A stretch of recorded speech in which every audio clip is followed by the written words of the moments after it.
I remember sitting on our old squeaky porch steps, the paint chipping off like it couldn't wait to leave. Just like Dad. Mom used to say he had wheels under his feet and a heart too big for any map. I never really got what that meant until the police came that day, saying Dad's truck was found abandoned by the side of some forgotten highway. I was just 7, clinging to Mom's skirt, not really understanding but feeling the weight of her silent tears. Mom Jane was a fighter, though. Without Dad, she took on double shifts at the local diner. I'd often fall asleep to the sound of her coming home late, trying to be quiet, but never quite managing it. One evening when I was about 12, I asked her, "Mom, why do you work so much? Aren't you tired?" She sat beside me, her eyes tired but kind. "Ella, we've got to make ends meet. Life's tough, but we're tougher, right?" I nodded, not fully understanding but proud to be tough like Mom. Then came the hammer blow that was Mom's cancer diagnosis. When I was 18, she fought it hard, but it was like trying to hold back the tide with a spoon. She passed away quietly, leaving me with nothing but memories and a stack of bills. College was supposed to be my escape, my dream. I managed to scrape together enough for the first year, but after that, I was on my own. I juggled classes with 2, sometimes 3 jobs, anything that would pay. One particularly grueling night at the campus library, I remember breaking down.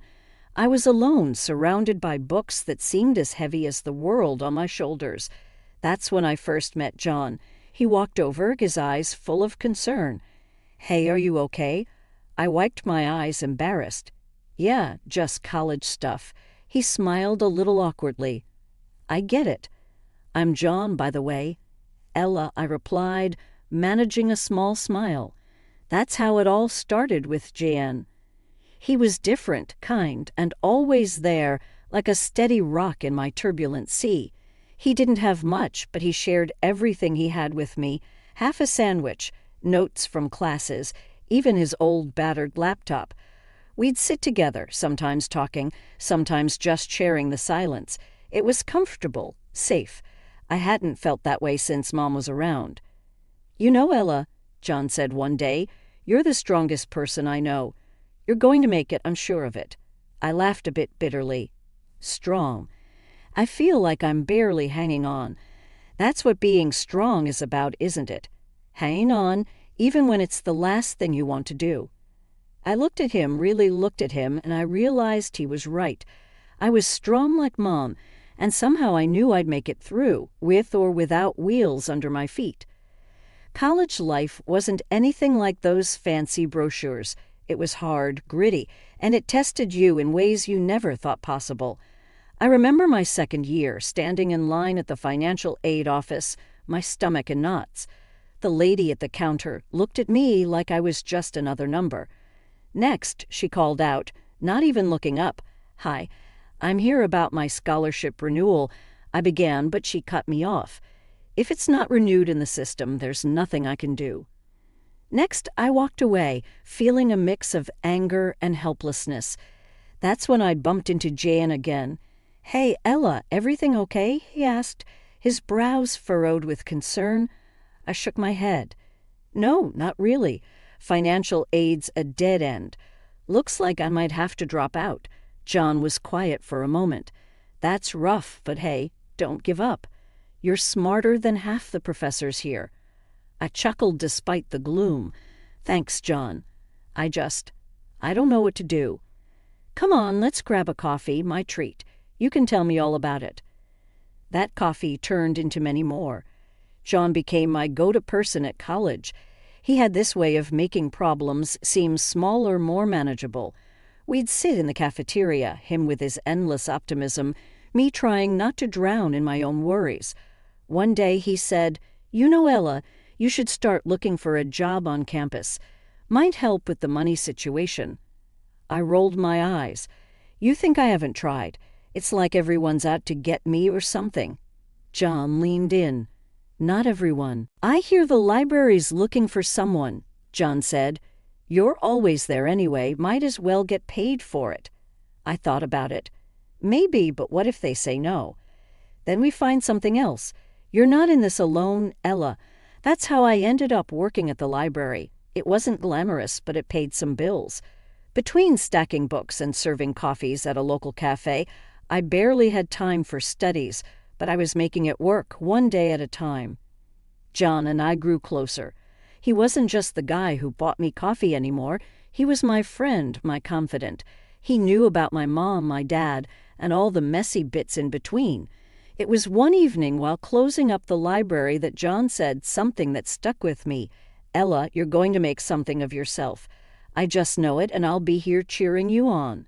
I smiled, feeling a warmth spread through me. Thanks, John. That means a lot. College was tough, but with GN by my side, it felt like I had a fighting chance. He was more than a friend. He was a reminder that some good still existed in this crazy, mixed-up world.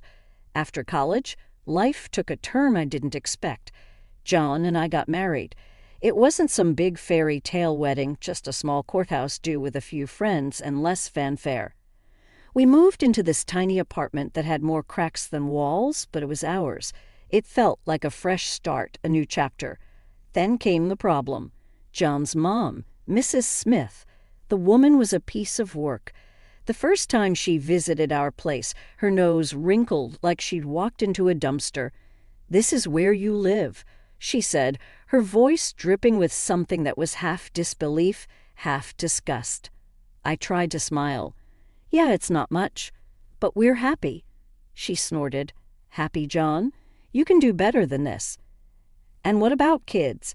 You can't raise kids in this." This JN cut in, trying to ease the tension. "Mom, we've talked about this. We're not rushing into kids. We're focusing on our careers right now."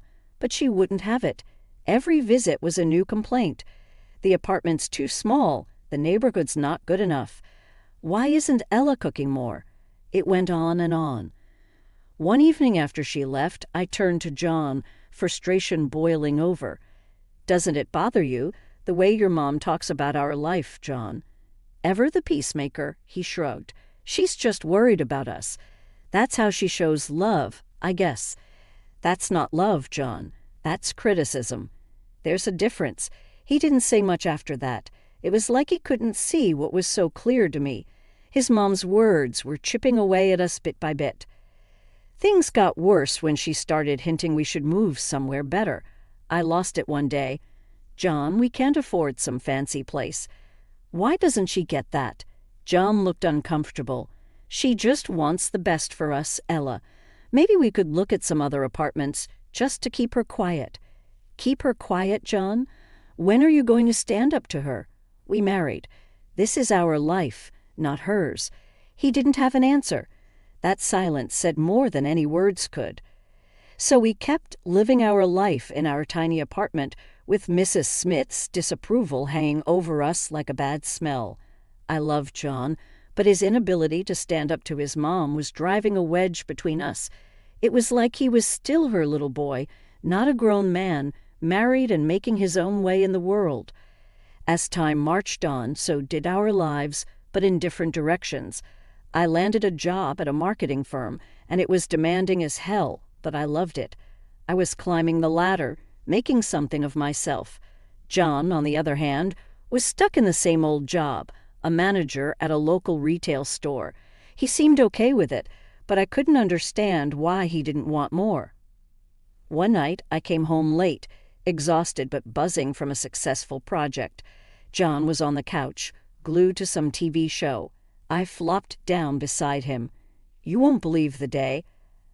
We landed the big account. John grunted. "That's great, Ella."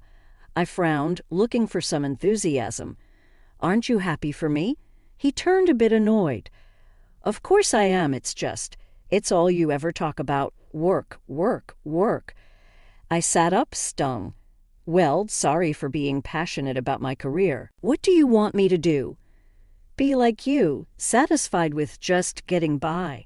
He shot up. "What's that supposed to mean?" "It means, why don't you want more, John? Why are you content just being this?" He didn't answer, just stormed off to bed. I stayed on the couch, fuming and hurt. The tension spilled over into everything, even simple conversations turned into minefields. Then came the day when John dropped a bombshell. He wanted us to move to a bigger place, something more befitting our status. I stared at him like he'd grown a second head. Befitting our status, John. We can't afford a fancy place, we're doing fine here. He was insistent. But we can't live like this forever, Ella, and my mom keeps saying. I cut him off. Oh, so it's your mom again. When are you going to stop listening to her and start living for us? John's face turned red. I'm thinking about our future, Ella. Maybe you should too. That hurt. It felt like he didn't see all the hard work I was putting into building that future. It was like we were on different planets. In the end, we did move to a house that cost us a whopping $12,000 a month. I could afford it, but it was a stretch. John seemed happier, but every time I wrote that rent check, I felt a part of me scream and protest. We were living in a house that was too big, with a gap between us that was growing wider. I lay awake most nights, wondering how we got here. Was it the money, the jobs, or had we just changed too much? Just when I thought things couldn't get more strained between John and me, life threw a curveball. John's dad fell seriously ill. It hit John hard. They were close. Overnight, our already fragile routine got upended. One evening, after a particularly rough visit to the hospital, John slumped into a chair, looking like the world was on his shoulders. Dad's not doing good, Ella. The doctors, they say he needs constant care. I sat beside him, trying to be the supportive wife. I'm so sorry, John. Maybe we can get a nurse to help. He shook his head, his eyes distant. No, I've been thinking. I'm going to take care of him. I'll quit my job and move in for a while. I was stunned. Quit your job, John? Are you sure? What about our bills? The rent for this place? He snapped. This isn't about money, Ella. It's my dad. I need to be there for him. I understood, I really did, but the practical side of me was screaming. And I get that, John, but we need to think this through. We can find another way to help your dad. He wouldn't budge.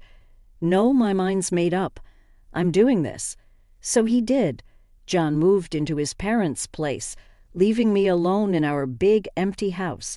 Days turned into weeks. I was juggling my job and all our bills while he was, I don't even know what. Every time I called or visited, it was the same scene. John, either glued to his phone or the TV, looking exhausted and frustrated. His mom, Mrs. Smith, was always hovering, throwing in her 2 cents. One day, I found him sprawled on the couch, a beer in hand, eyes glued to some game. John, shouldn't you be with your dad? He barely glanced at me. He's sleeping. What do you want me to do, sit and stare at him? I bit back my frustration. You could look for a part-time job, help out with our expenses. That got his attention. He sat up, angry. Really, Ella?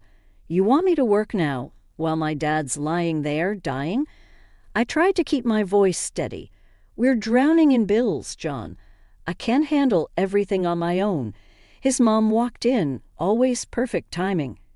Ella, John is doing a noble thing, taking care of his father. You should be grateful. Grateful. The word hit me like a slap. Grateful. I'm keeping our lives afloat while he sits here doing what?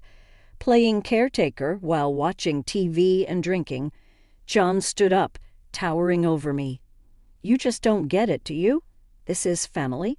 Maybe if you had one, you'd understand that. It cut deep, too deep.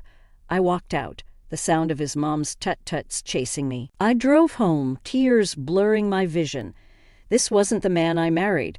This was a stranger living a life I didn't sign up for. The days after John's father passed were tough.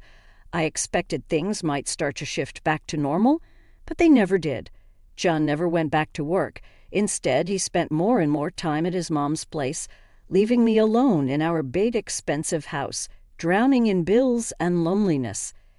One evening, I came home from work to find John and his mother, Mrs. Smith, sitting in the living room. The air was thick with tension. I could tell something was up. "Ella, we need to talk," John said, not even bothering to look at me. I set my bag down, feeling a knot in my stomach. "What's going on?" Mrs. Smith, who always had too much to say, started. "We've decided it's best if John and I live here. We can take care of the rent now." I was shocked. "What? This is our home, John. You can't just kick me out." John finally looked at me, his eyes cold. "It's not working, Ella. You and me this life. I need to start over, and Mom needs a place to stay." I couldn't believe what I was hearing. "Start over? So you're just going to throw away our marriage just like that?" He shrugged. "It's been over for a while, hasn't it? We're just making it official now." I turned to his mother. "And you think you can just come in here and take over my life?" Mrs. Smith stood up, her voice sharp. "It's for the best, Ella. You and John were never a good match. He needs to be with family now." I was seething. "Family? What about me? I'm his wife." John stood up facing me. "Not anymore. We want you out, Ella. The sooner, the better." I looked between them, the betrayal cutting deep. "Fine, I'll go. But don't think for a second that this is okay. You're both making a huge mistake." I packed a bag with my essentials, my hand shaking with rage and hurt as I walked out the door. John's voice followed me. "We're doing what needs to be done, Ella. You'll see, this is for the best." Settling into my new, modest apartment felt like a fresh start. It was small, but it was a place where I could finally breathe, away from the stifling atmosphere of my past life with John and his overbearing mother. The walls were bare and the furniture was minimal, a stark contrast to the lavishness I'd left behind. As I was arranging my few belongings, my phone buzzed. It was a message from an old mutual friend of John and me. "Lara, hey Ella, have you heard about John and his mom? They're living it up. Expensive clothes, fancy gadgets. Wonder where all that money is coming from." I stared at the screen, a mix of curiosity and bitterness swirling in me. Where were they getting the money? I thought back to the expensive house, the bills, and the lifestyle they had insisted on. It didn't add up. Shaking my head, I typed a quick reply. "No idea, Lara. Good for them, I guess." But the question nagged at me. I couldn't help but wonder how they were affording such extravagance, especially after kicking me out and with John not working. A few days later, I ran into another friend, Mike, at the grocery store. He brought it up again. "Ella, you won't believe it. Saw John and his mom at the high-end electronics store. They were buying like there's no tomorrow. Heard they even sold their family home. Crazy, huh?" I forced a smile. Yeah, crazy, but inside my mind was racing. They sold the family home. Was that where the money was coming from? As I unpacked groceries in my kitchen, a small, unadorned space that was now my refuge, I couldn't shake the feeling of unease. I was moving on, building my life again from scratch, while they seemed to be living in a world of luxury built on lies, deceit. I sat down at my tiny dining table, a second-hand purchase, and let out a long breath. It didn't matter, I told myself. I was out of that toxic environment, free from their twisted dynamics. But deep down, I knew the truth. It did bother me. It bothered me that they seemed to be thriving after throwing me to the curb. I had worked hard for everything I had, while they seemed to be enjoying a life of ease and comfort. As the evening wore on, I found solace in the quiet of my apartment. It was mine, earned through my own effort and resilience. I had lost much, but I had gained something more valuable. My independence, my sense of self. For months into my new life, the past came knocking in a way I never expected. My phone rang one lazy Saturday morning, the caller ID flashing John's name. I hesitated but answered. "Ella, we need your help." John's voice was shaky, desperate. I sat up, alert. "What's happened, John?" "It's all gone wrong. We got kicked out of the rental house. Mom and I. We have nowhere to go." I couldn't believe what I was hearing. "Kicked out? But I thought you had money." There was a pause. The money's gone, Ella. Dad left debts, not inheritance. We thought. His voice trailed off. I felt a mix of emotions, shock, disbelief, and a tinge of satisfaction. Were they really posh all this time, hoping for a rich inheritance? Seriously, it was too much, even for my ex-husband. So what do you want from me, John? We were wondering if maybe we could stay with you, just for a while, until we sort things out. I laughed, a short, bitter sound. You want to stay with me after everything? John's voice was pleading now. Please, Ella, we have nowhere else to go. Remember the good times. Can't we just... I cut him off. Good times, John? You and your mother threw me out of my own home. You can't just come crawling back now that things are tough. He was silent for a moment. I know I messed up. Ella, I'm sorry. We're just really desperate. I took a deep breath, my decision clear. John, I've moved on. I've built a new life, and there's no place for you or your mother in it. You need to figure this out on your own. But, Ella... No, John, it's over. You made your choice, now live with it. I hung up, my heart pounding. I felt a surge of empowerment mixed with a twinge of sadness. John, the man I once loved, was now just a voice on the other end of the phone, a reminder of a life I had left behind. Later, Lara called me. I heard about John and his mom. Are you okay? I smiled, feeling a sense of peace. Yeah, I'm more than okay. I'm free, Lara. Truly free. As I ended the call, I looked around my small apartment, my sanctuary. It was a far cry from the life I had with John, but it was real, it was mine. I had faced the worst and come out stronger. That night I realized that this was my new beginning, a life where I was in control, where my happiness didn't depend on someone else. I had lost much, but in the process I had found myself.